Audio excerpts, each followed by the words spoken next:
اس سے پہلے روزے کے تعلق سے کچھ باتیں بیان کی گئی۔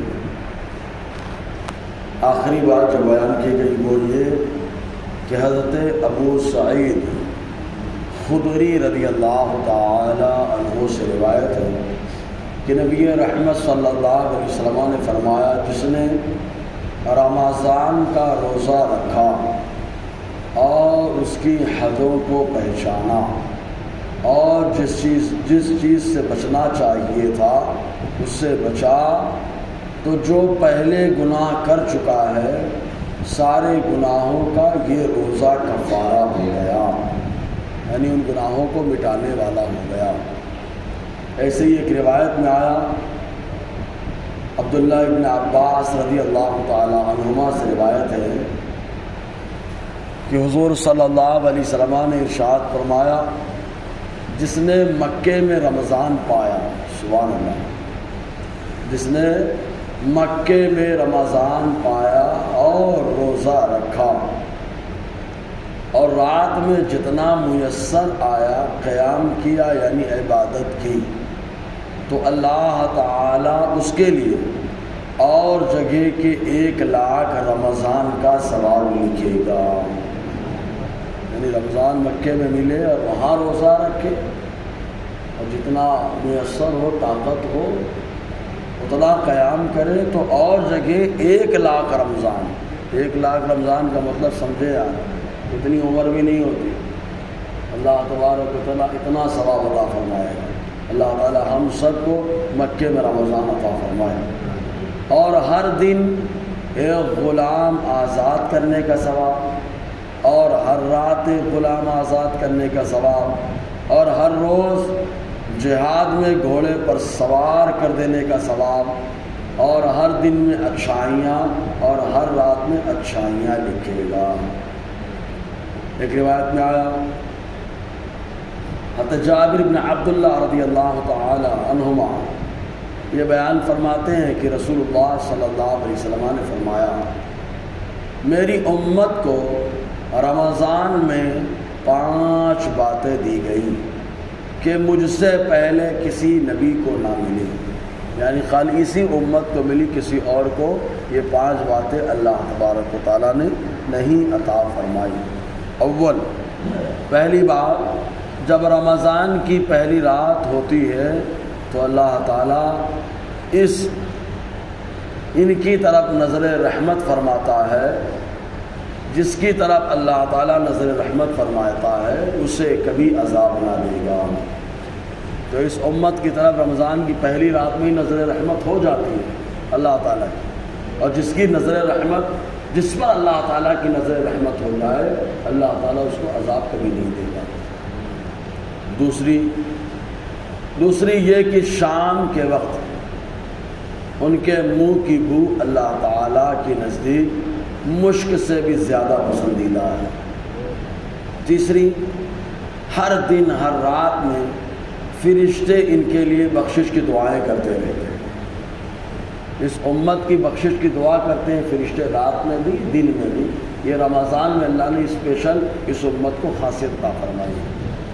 چوتھی یہ کہ اللہ تبارک و تعالیٰ جنت کو حکم دیتا ہے، فرماتا ہے تیار ہو جا، مستعد ہو جا اور میرے بندوں کے لیے سنور جا، قریب ہے کہ دنیا کی تعب سے، دنیا کی تکلیف سے یہاں آ کر آرام کریں۔ یعنی اللہ تبارک و تعالیٰ اس امت کے تعلق سے فرما رہا ہے جنت سے کہ سنور جا، کہ اس امت کے لوگ دنیا میں تھکاوٹ سے پریشان ہیں، قریب ہے جب آئیں گے تو جنت میں آ کر کے آرام کریں۔ 5ویں بات، جب رمضان کی آخری رات ہوتی ہے تو سب کی بخشش و مغفرت فرما دیتا ہے۔ کسی نے عرض کی کیا وہ شب قدر ہے جس میں بخشش ہوتی ہے؟ حضور نے فرمایا نہیں، کیا تو نہیں دیکھتا کہ کام کرنے والے کام کرتے ہیں، جب کام سے فارغ ہوتے ہیں اس وقت مزدوری پاتے ہیں، اور رمضان کا روزہ رکھیں تو جب آخری رات ہوتی ہے تو اللہ تعالیٰ بخشش کا پروانہ عطا فرماتا ہے۔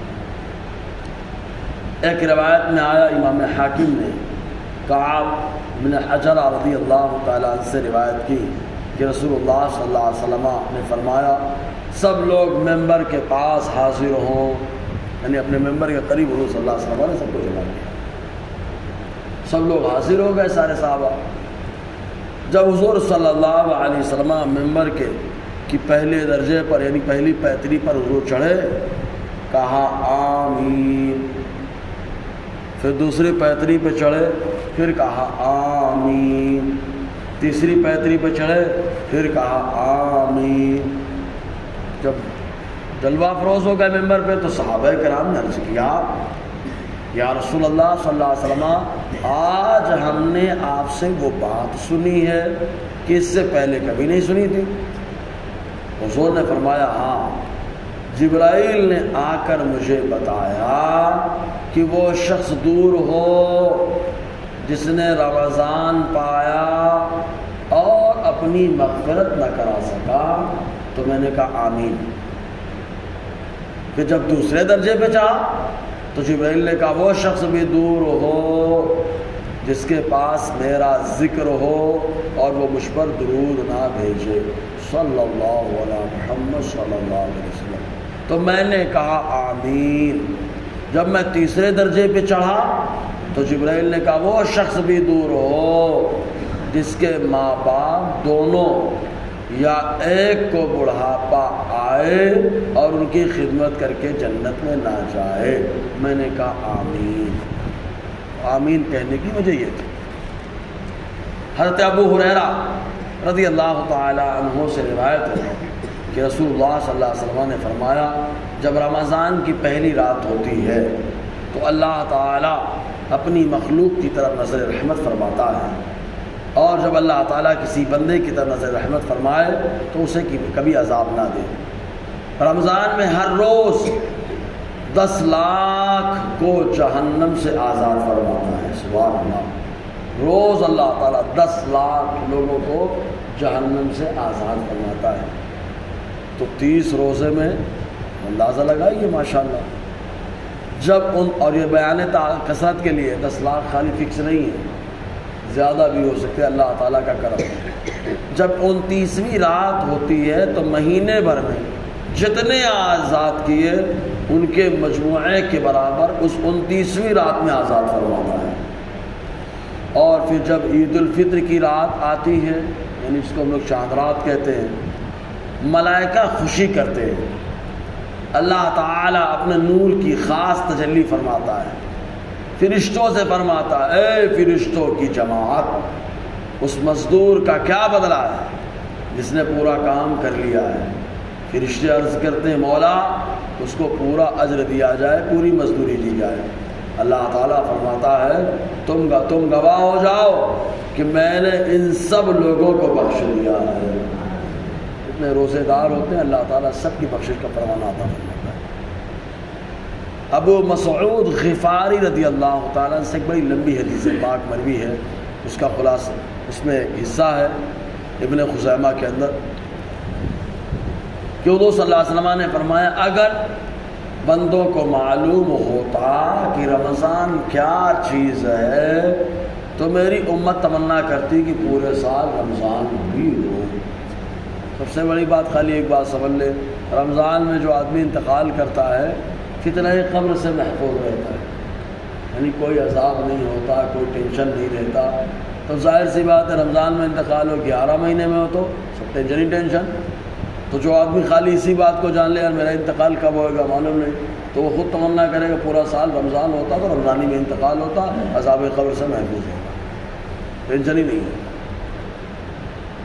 ایک روایت میں آیا عمرو بن مرہ جوہانی رضی اللہ تعالیٰ عنہ سے روایت ہے کہ ایک شخص نے عرض کی یا رسول اللہ فرمائیں تو اگر میں اس کی گواہی دوں کہ اللہ تعالیٰ کے علاوہ کوئی لائق عبادت نہیں اور حضور صلی اللہ علیہ وسلم اللہ تعالیٰ کے رسول ہیں، 5 نمازیں پڑھوں، زکوٰۃ ادا کروں، رمضان کے روزے رکھوں اور رمضان کی راتوں کا قیام کروں یعنی عبادت کروں، تو میں کن لوگوں میں رہوں گا؟